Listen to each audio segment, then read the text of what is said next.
popular. I thought I could hide behind the podium, but No. it was see-through anyway. So. All right. Ground rules are any math questions go to Michael. Just so we're clear. All right. Good. Pass to my son. Awesome. All right. So we're going to talk a little bit about leadership and innovation in the energy sector with Governor Pritzker and Invenergy CEO Michael Polsky, two people who know an awful lot about both energy and innovation. So Governor, welcome. Trust you've recovered from the DNC. And recovered, I'm still delighting from it. And I keep hearing from people around the country that they really loved coming to Chicago. And I have...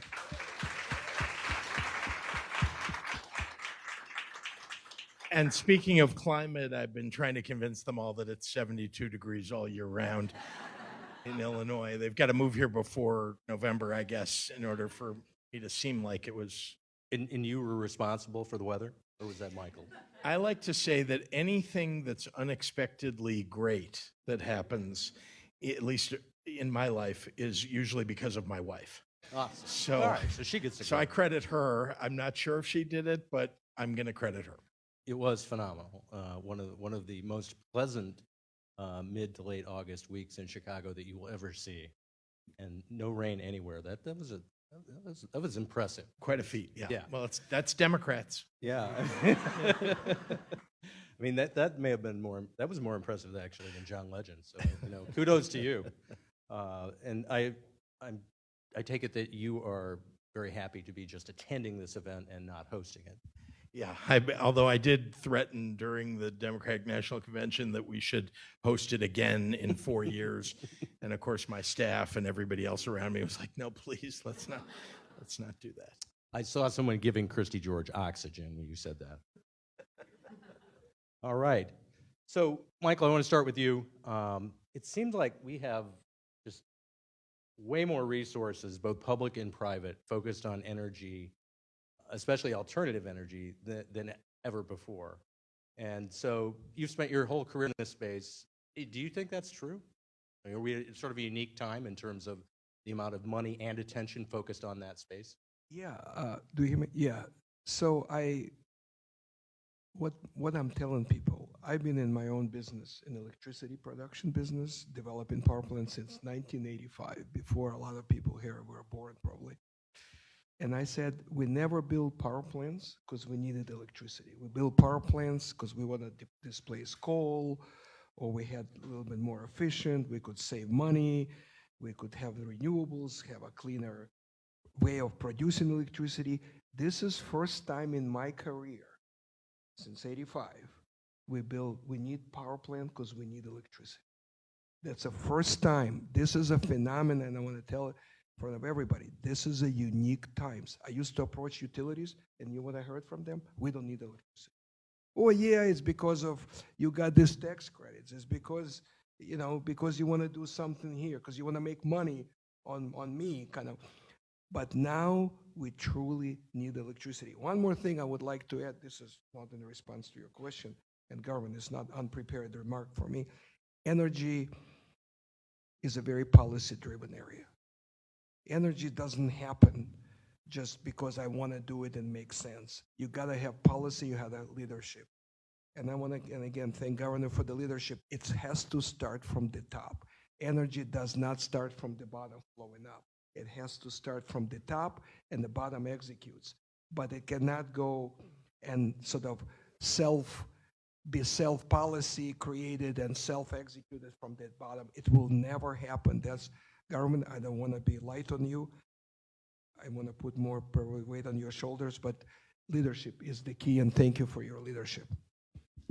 It's the next question, I guess. Then, before the federal government launched the Inflation Reduction Act, even the CHIPS and Science Act, Illinois passed CEJA, the Climate and Equitable Jobs Act. Why was it necessary, I guess, for government to lead on that, to make that happen? Because speed matters.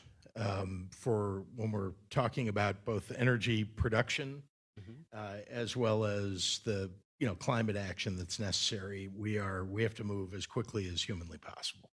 And so, the federal government had been acting, let's be clear, in this area. There had been moves to advance the cause of climate action, but nothing like what happened, in the first, 12, 18 months of the Biden administration.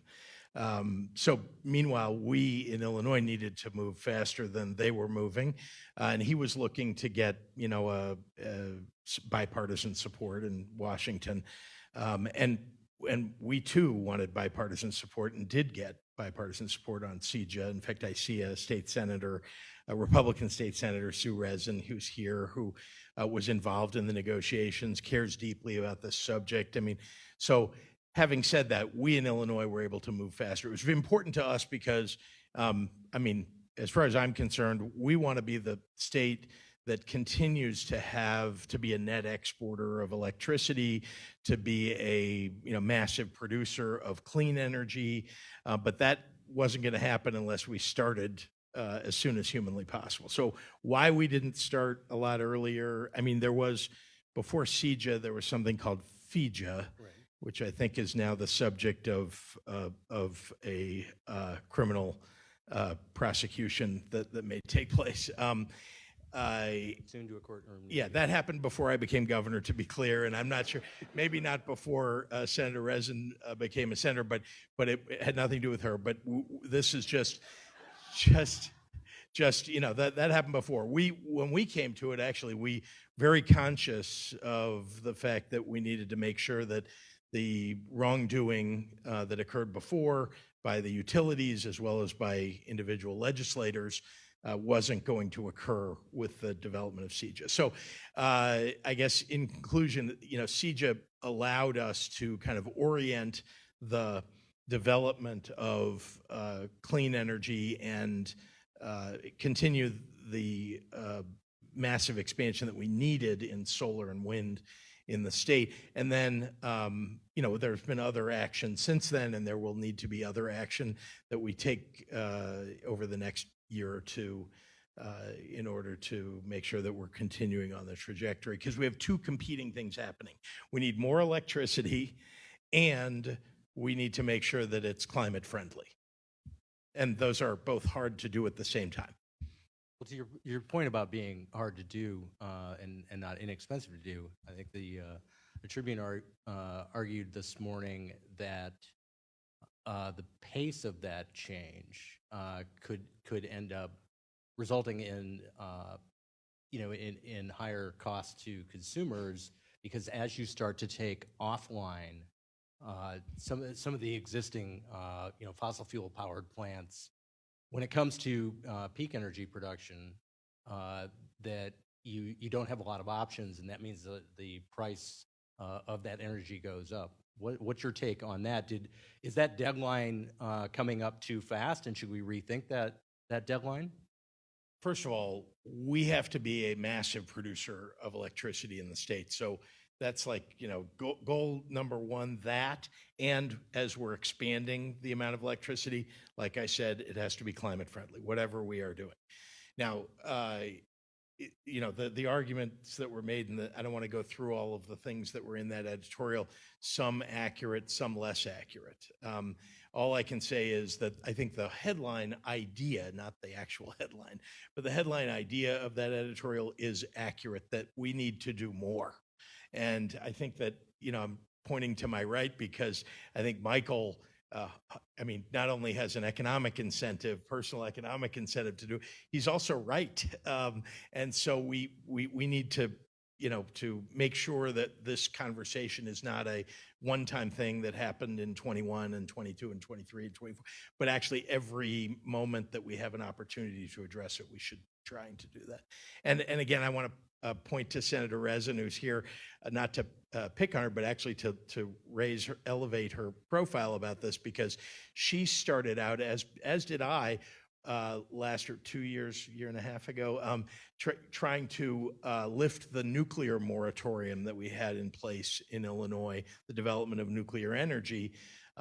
We had a mild disagreement about how to do that, but we ended up with a bill that she proposed and that I signed. And that's just one of the many things that we have to do in order to address this problem that the Tribune is raising. Do you think those, we're going to start to see some of those new sources of energy coming online here in the next few years? Well, you've seen a lot of new energy coming online. Right. I want to be clear, and again, I'm point to my right, but also to the folks who are, across the country who've come to Illinois to bring in massive new solar installations, for example, in the state, and we need more wind too. But if you're asking about nuclear, I want to point to something that the Secretary of Energy, Jennifer Granholm, said at the unveiling opening of a new nuclear plant, I think in Georgia. This was like the second one that's occurred, I think, in the last 10 years or something like that, after many years of no new nuclear plants coming online. And she said, 2 down, 198 to go. And she's not wrong. I mean, that we need more generation wherever we can acquire it. And I'm a big fan and interested in SMRs, small modular reactors, as one way for us to fill that void, because the regulatory environment around building new large nuclear facilities makes it something that takes 10, 15, 20 years. And we can't wait that long. Any SMRs coming to Illinois anytime soon? Well, I would like it to happen. They're being developed in other states right now, although, we've talked to people who are doing SMR technology about coming to Illinois to build them and make this their home. Having said that, SMRs are probably, people tell me they're 5 to 8 years away from being, kind of consumer, I don't know what's the right term, consumer ready, industry ready. Okay. So, Michael, we've talking a lot about expanding sources of clean energy and, wind and solar, but what about the issue of getting those to the grid? I think the DOE estimated that we're going to need to more than double transmission capacity sort of locally and quadruple it sort of between regions by 2035. So is that the weak link at the moment? What do we need to do on transmission? Yeah. First of all, I want to address Governor statement. I have personal interest. If I would not have personal interest in energy, I would not be sitting here. So we all, and the private sector executes on whatever we do. So it's very important. And part of, you have to have economic incentive to build anything, otherwise nothing gets built. But the key is, and I've been again in this business for so many years. And like I said, just like we had no shortage of electricity, we didn't have shortage of transmission because our grid, electrical, was overbuilt. And I used like this terminology, for the last 30 years, we milk old cows. In other words, we had enough transmission, we have enough of everything, and we simply just fill with existing infrastructure. Now we came to the point that old cow has no milk left. So we have to build infrastructure. And I tell this to everyone, our weakest link is transmission. And I want to explain, just take a couple of minutes, particularly with the clean sources of energy. We all know it's weather dependent. If there is no sun in Illinois and there's no wind in Illinois, we can't just tell consumer, oh, sorry, there's no wind, there's no sun, you have electricity. And batteries can only last, at least for now, technologically, for so long. So we have to have, and I say, large geographic connectivity. Renewables, clean, has to come from where it is. Even Illinois, by all the sort of privileges we have, some sun, some wind, we don't have enough. So power has to also come from somewhere. And if there is a cloud in Illinois, power has to come from someplace else. If we are clear sky here, it may have to move someplace where we need it. We have to improve our transmission. If we don't improve our transmission, we need to build more gas, localized, create more pollution, and more importantly, we may see the problems with reliability. And if we see the problem with reliability, I have news for you. What is going to be blamed? Renewables. Why? Because some people are interested to blame somebody else. So we have to have grid. And that's why we have to improve infrastructure. And grid is infrastructure, You cannot have more cars on the road unless you have roads suitable to move those cars around. Same with electricity. So I think it's very important to build transmission. And we, open whether New York Times or Wall Street Journal or whatever, it's every other day there is article on transmission. So we have to have appropriate. I don't want to get into why it's not and how it is, but I'm just telling you from my standpoint, we need more and more transmission here. And then we can decarbonize properly, because if we can't, then what we have to build? We have to build gas, because if there is a cloud, what are you going to do? You're going to put gas on. So that leads us to a related issue, which is energy storage, which particularly when you're talking about alternative sources of energy or clean energy, the batteries are really, really important. We've got a few companies here in Illinois here in Chicago that are working on that project. We've also got Argonne, which has been doing a lot of the federal government's heavy lifting on that topic for a while. How much of an opportunity for Illinois is the battery question? Because clearly what we've got is not going to be enough. The technology we have doesn't have the density, and it's not where we need to be. But how much is the energy storage piece a real opportunity in Illinois? Oh, storage is critical. By the way, transmission is critical, so does storage, because if we don't have storage, we have to build a lot more of other things, such as, again, peakers, and also we want to solve problems in most economical and in most reliable and technologically appropriate way, and that's where storage comes in. Now we have, 2-4 hour storage, so there is a state of the art, but like you mentioned, with investments in technology, and that's why, by the way, we have this energy transition we call, or energy revolution, depends how many may. What made it possible? Technology improvements. We now capitalize on what was not possible 10 years ago. We did not have technology to do this, And by the way, when you look at coal or even gas, we use technology that 50, 60, 70 years old, while renewables, it's something new and improving. And that's what, when I got into renewables business, one thing attracted me, I always say, it's very susceptible to technological innovation. And that's what we're benefiting. But go back to storage, it's critical. And I think Illinois, with Argonne and private companies involved in storage, I'm sure there are people here involved in storage as well, and capital that flow into storage, and laws that state pass on, and I think even coming maybe in the future more to encourage storage. I think it's a fundamental piece of this energy transition. Illinois' role to play?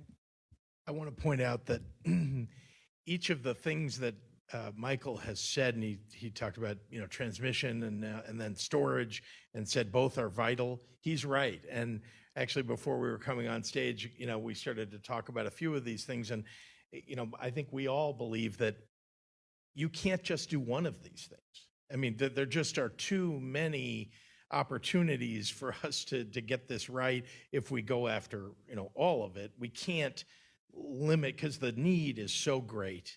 And as I said, we have two competing things that are kind of occurring at the same time. We just have to do all of it. And I say that like it's easy, it's not. And so energy storage, I don't know if you saw, I can't remember the size of this thing, but I saw a picture of it out in California. You know what I'm talking about? It's hundreds of acres of storage. And honestly, we need that. And that's just on and that's not just one location. We need that, across the state. It doesn't solve the problems. You're not going to store energy for a week or 2 weeks. But it makes a huge difference if you can store it for 4 hours or 8 hours.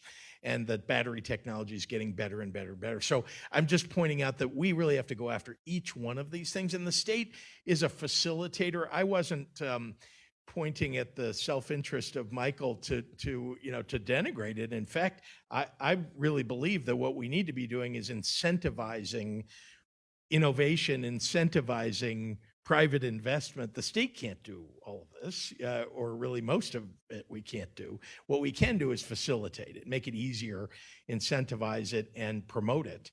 And then I just want to say broadly, on the what can the state do? Remember, there are two big things, and if you read our 5-year economic plan for the state, and we just put out the 5-year plan after the one in 2019, now in 2024, and in it, we talk about the natural advantages that Illinois has and the man-made advantages that we have. And on the natural front, you can almost see it from here, but the lake, right? I mean, not just the lake, but all of the fresh water that we are on the border of here, and that is underground. We have 20% of the world's surface fresh water right here. And if you live in Colorado or California or a lot of other states on the West Coast right now, just wait 10 years and see how hard that problem is to solve. And then you'll be saying, I got to move to Illinois. And then on the man-made advantages, we have nuclear power plants that provide more than 50% of our power needs today. And we're continuing to, and that's a huge advantage today. I think there were years where people thought, is this a good thing or a bad thing? And then the moratorium went in place. And now I think when we look at the need for climate action, where are we lucky that we have something that isn't fossil fuel based that's producing most of our energy? So we need to be encouraging more development, not just nuclear. I'm talking about of the rest of our energy needs. And that's part of the job of the state, incentivizing it where there isn't already a natural market opportunity for people to take advantage of. It's why we have encouragement to build or to buy electric vehicles, for example, right? As the industry is growing and becoming more mature, it will be able to, to profit without help from the government. But sometimes you need to incentivize certain things like the development of transmission lines, making sure that we're, building it wherever we can. One of the things, given where we are, wanted to ask, you're a recovering startup investor. Michael, you've spent an awful lot of time and money encouraging entrepreneurship. What area, when it comes to solving climate crisis, particularly starting to meet some of those goals of decarbonization by 2050, how important are startups to solving that problem versus some of the other industries? How big a role are startups and entrepreneurs going to play in that? Well, I do believe in entrepreneurship to begin with in any area. It's just frame of mind. But my view is that entrepreneurship, startups, is extremely important, and here's why. First of all, this is a developing space. What startups are the best to solve newer problems. Big companies have a lot of inertia. They're working on stuff that they've been working. They work on something they knew how to do, and they work where they're most comfortable.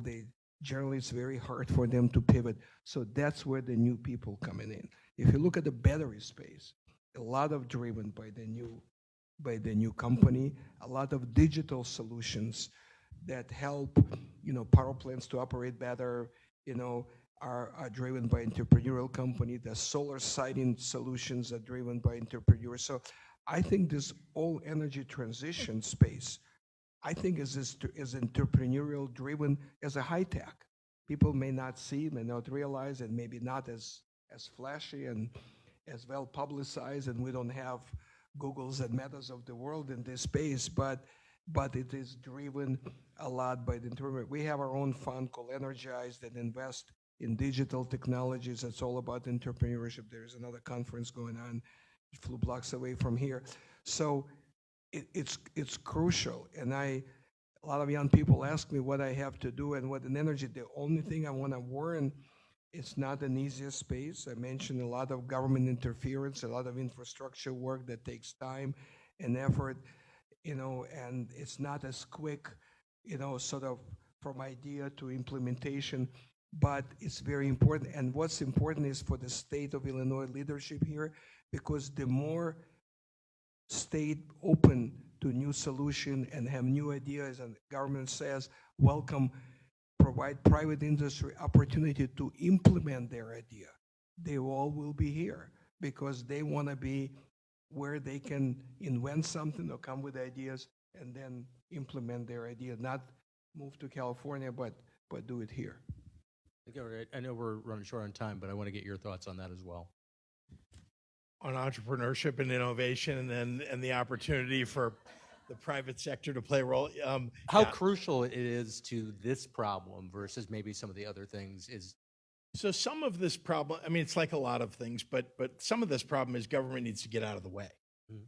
Some of this problem is government needs to be an encourager and an incentivizer, and we've talked about a lot of those things, but I mean, recognizing that this is not, government is not the only actor that is going to solve the problem.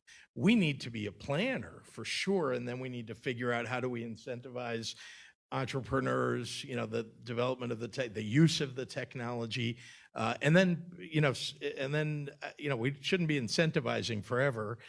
We should be incentivizing until the industry is mature enough to manage itself or be profit generating on its own. But we're showing we have the ability to do that.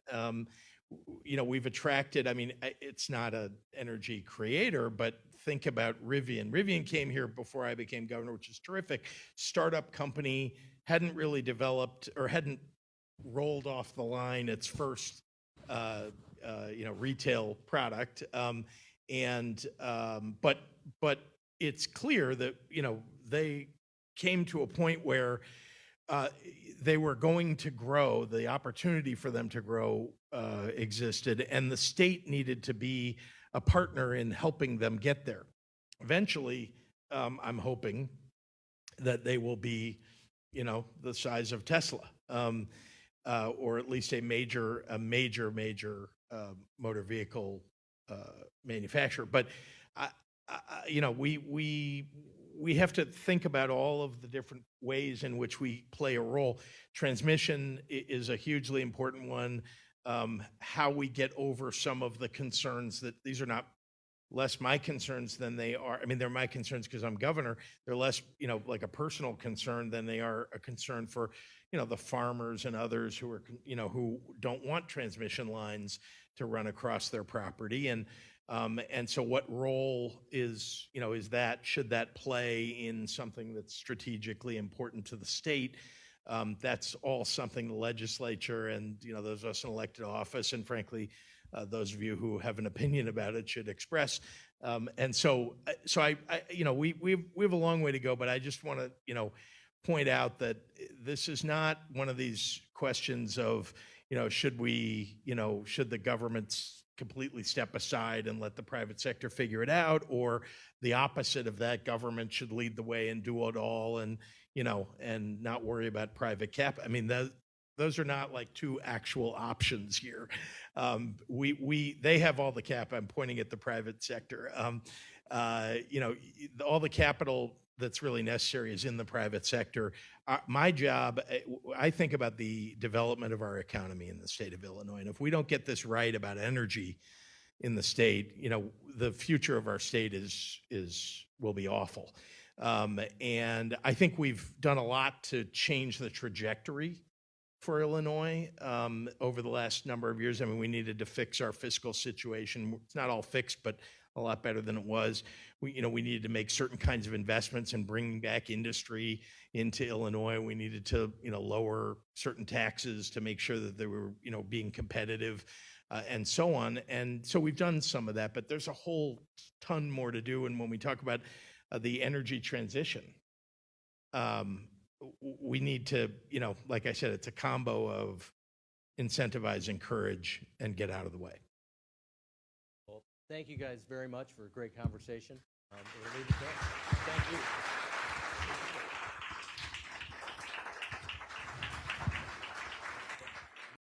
Everyone, happy to take any questions. Governor, the 78th, the speaker attended that tour on Monday. Any thoughts on that? Are you supportive? Have you had any other meetings? that going to move any sort of ball? Any sort of ball, I get that.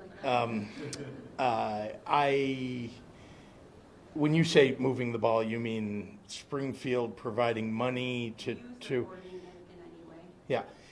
I wasn't there. I mean, I've read now that it doesn't seem to have moved anybody that went. Having said that, I mean, I think it's important for the teams, and we'll talk about the White Sox here, to, continue to figure out how they're going to provide for their future. We obviously want them to do well in Illinois, aside from how they happen to be doing in the standings.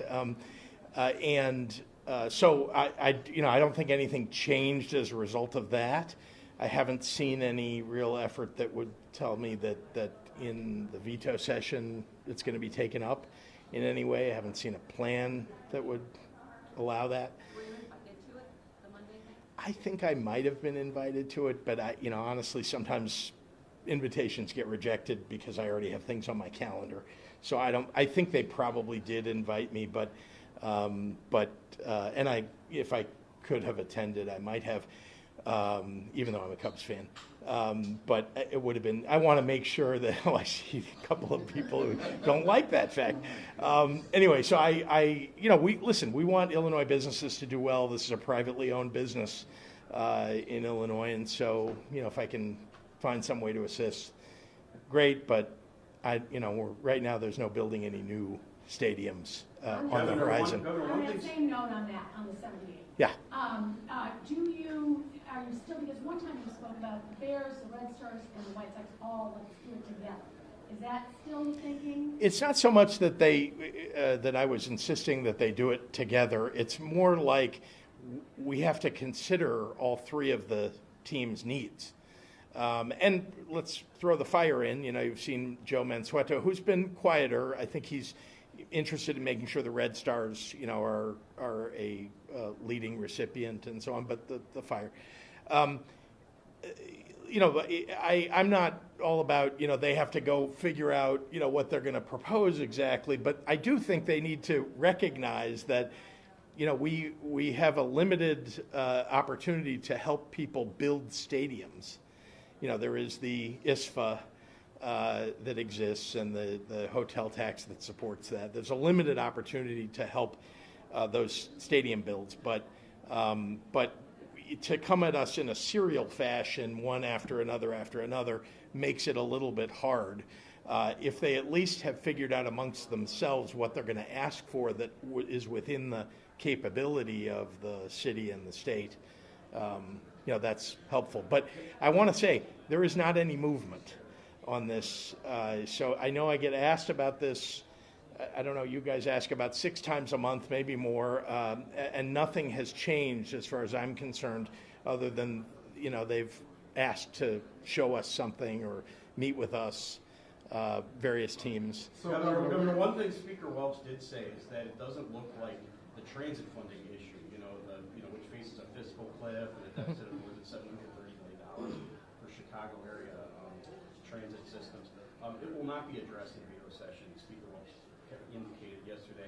For budgetary matters like that, there's a possibility of pension reform or more money also being demanded by the Chicago public schools. Is there any indication that a supplemental budget would be necessary before 2025 or at any point before next year's spring legislative session comes to?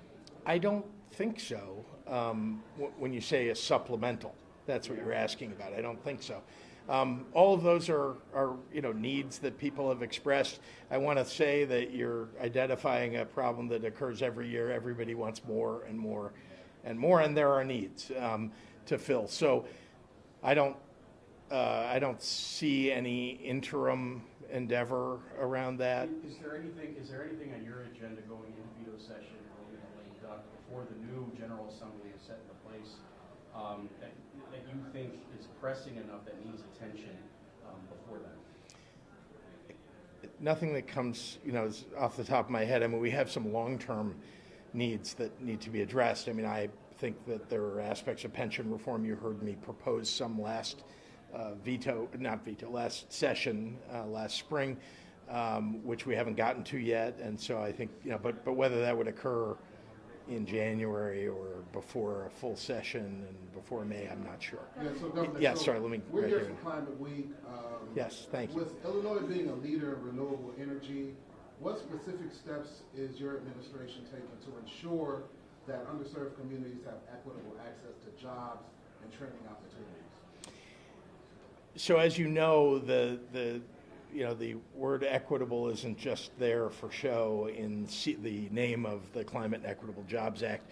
There are a number of programs that are designed to increase first, the ownership of energy production in the state, and second, the attraction of people to the energy industry who come from diverse communities, and particularly the ones who've been most left out and left behind. And so lots of workforce development has already occurred. There's even more to do, and we're going to consistently do it. And there's been, as you know, incentives that have been created to help minority-owned firms in the energy space, particularly in renewables, to rise up and become important players in our energy infrastructure. Governor, from your answer to Jeremy Dorn's question, it doesn't seem like you have a veto session agenda. What about canceling veto session altogether? Oh, I don't. That's not up to me. That is a legislature gets to What would be decide. your thoughts on that? I don't have an opinion. I'm ready, willing, and able to go to work during the veto session. I don't think that the legislature has an agenda for the veto session, but there's a lot to do over the coming year. So whether it happens veto session or during the regular session, not up to me, but I know we're going to address a lot of the challenges. Governor, Oh. Chicago officials approached you at all about dealing with the city's $1 million budget deficit, and any advice on how you would close the gap? They have, I mean, there's been a lot of public communication, I think we've seen, and then, there are a few staff people that on occasion have had an opportunity to chat with one another. There are not any specific asks that are being made. They're just, communicating, I think, what's going on with the city budget, and, they haven't expressed how they're going to close the gap exactly. But it's challenging. I mean, I can tell you I've had to do it a couple of times during my tenure, and it's a wide gap. So one thing I can say is that everybody's got to come to the table. Everybody in the city of Chicago that's relevant to their budget needs to come to the table, and every possible answer needs to be brought to the fore, because it's usually not one thing that's going to solve a budget crisis. It usually is a plethora of things. And I think I heard the mayor say something like that the other day, right? That there's no idea that they aren't, hoping to consider. And so he's got, time to do that before presenting a budget. But I've been there, so I know this is a big challenge. But the state also has a challenge. We're just making sure that we're balancing our budget, because it isn't as if the economy is in, I don't even want to say the word, but the word that starts with an R. It isn't that, right? It's just that in the natural progression of things, the growth in revenues has come back to more normal growth.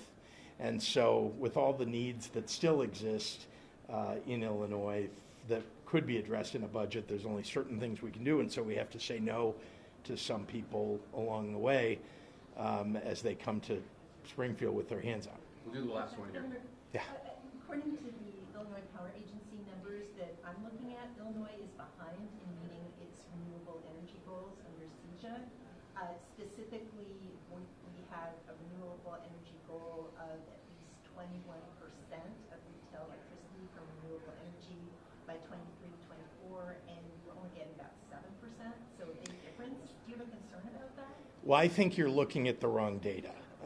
And we've provided you with a lot of the data that shows you, in fact, that we've, when I came into office, about 7.5% of energy production in the state was coming from renewables. Today, it's over 16, maybe as much as 20, depends on which data you look at. But for example, the federal government's EIA, Energy Information Agency, you can look at. But suffice to say, I mean, it would be very inaccurate to say there's been no movement. You could just read the newspapers and look at all the solar installations that have come online and some of the wind that's come online to get a sense for, how much growth there's been just in the renewable space. But Governor, I mean, it's been referred to as the heart of CEJA. We did set specific benchmarks for specific years, and we're not meeting them. Again, I would point you to the data that I just talked about. Our goal is by 2030, by 2038, by 2045, by 2050, there are different goals that need to take place. And we are well on our way. And we have time. That's why we had time goals, time-limited goals, right? That you're not going to do everything all at once. You can't. But as we talked about in the discussion we just had on stage, we're doing all of them at once, right? And bringing in an awful lot of new power sources for the state and inviting transmission line development and so on. I mean, there's an awful lot that needs to be done, and we're doing virtually everything in one fashion or another to try to help meet all of the goals that we have in CEJA. Yeah. Just one on the Mary Ann. campaign. I did think I saw that you were in Iowa last week. Yeah. And perhaps Yeah. what's been going on as far as the campaign, and also could you address the concerns of political violence that we saw over the weekend? Yeah. Maybe let's start with the first part of your question. I was pleased to see that after going to Iowa and that there was actually a poll released. I'm not taking credit for this, that shows that Kamala Harris is only 4 points behind in Iowa, and that's tremendous. I mean, that number used to be, I think, 4, 5, 6 months ago, more like 10+% behind for Democrats. So there are some crucial congressional races going on there as well as legislative races. So that's one of the reasons that I was there, was to help promote the Harris-Walz ticket and the down ballot races. Broadly, the campaign is, I mean, in every battleground state, and the battleground, I think, has grown. So you've seen states that I don't think anybody thought were battleground states for this year, like North Carolina and even Florida, where it's a 2-point race. So that's, I think, a really hopeful sign for Democrats across the country. And then to address your last question, we have seen too much encouragement of political violence in this country. It's been happening for too long. And particularly, it feels like back from the start of President Trump's run for president the first time. And so, we want to make sure the rhetoric is toned down, for sure. There's, in a political campaign, there is a tendency to use the words battle and fight, and, but we also use that on the sports fields and, in other circumstances. So I don't think that's the rhetoric that we're talking about. I do think, though, that when people are using the words, I just saw a tweet, I think an hour or two ago, by Elon Musk, who is saying, essentially, we have two choices, either Donald Trump or tyranny. Well, that can incite violence. So we got to tone it down. And of course, that there should never be a threat on the president's life or the former president's life that isn't addressed appropriately. And of course, we've got to make sure we protect them as best we can.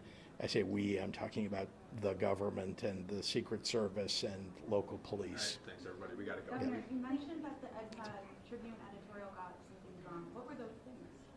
No, I mean, well, my point is that there's a broad topic that was raised, but only specific solutions that were proposed in it.